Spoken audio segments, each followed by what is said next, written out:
It's a beautiful Saturday morning. Welcome to Atlantic Television Network.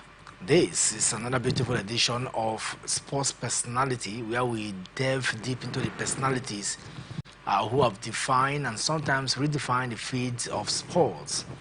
On today's edition of the show, we shall explore a figure known worldwide. His name is Donald Trump, who was recently re-elected as the President of the United States of America this week. Trump has made his mark as a businessman, media personality, politician, and yes, a sports enthusiast. What drives him? How has he relentlessly influenced the approach to sports?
All right, welcome back from that break. If you're just joining us now, this is Atlantic Television Network Sports Personality.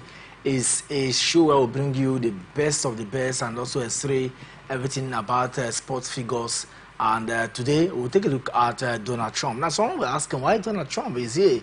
Yes, he is a sports enthusiast, one man president of the United States of America. But first off, let's talk about his background a little, because political philosophers will say that the background of an individual determines to an extent how an individual reacts. He is shaped by his milieu. But so Donald Trump, he is born into the family of Fred Trumps, you know, in Queens, in 1946. This family, they are real estate in nature and property developers. They had strong influence on young Donald Trump. But unlike Fred, Donald wanted to go big. He was drawn to high-stake deals, high visible projects, and the ideas of making his name as recognizable as possible. This early ambition laid the foundation for his competitive edge and a drive that later fueled his interest in sports and high-profile events. By early 1970s, Trump overtook his family business, renaming the Trump Organization, and then steered it towards a more ambitious project.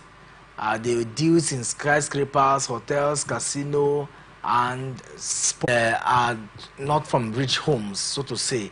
What about those who do sports of passion? So choosing between sports and business, but he chose business to sports, even if later on he still went back doing part-time golfing activities. But maybe, I mean, if he had chosen sports, do you think he would have been the man he is today? Yeah, you never can tell. You never can tell. But for me, what I really feel is that maybe back then, sports was not really what, or let's say people that ventured into sports as at that time didn't gain as much as what the businessmen and the business mogul actually gain from making those profitable deals they can gain from their business and ventures. So maybe that was the major decision or the major reason why he actually picked business. More entered the world of sports in the 1980s by hosting championship boxing matches at his Atlantic City casinos.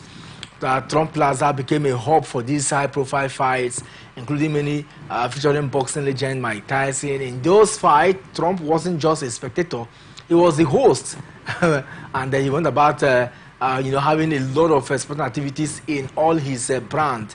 Trump knew the power of sports to draw crowds, media attention, and of course, profit. These events put his plaza on the maps, and that cemented his presence in sports world and showing his talent for blending spectacles with business. And that's the thing. Of sports, even behind the scenes, that a lot of people don't really know much about, and he's still doing more in the world of golfing as well, because we know that he has a lot of profitable golf courses all over the world, high standard, high class golf courses. We also know that he's been putting things in place to make sure the Live Golf actually gets promoted enough. And we know that the Saudi investment fund have been looking for a way to merge the Live Golf together, and a lot of people, especially Rory McIlroy, has been one of those people that say that Trump will help in making sure that those big players don't just, so to say, like the biggest in the NBA, and also some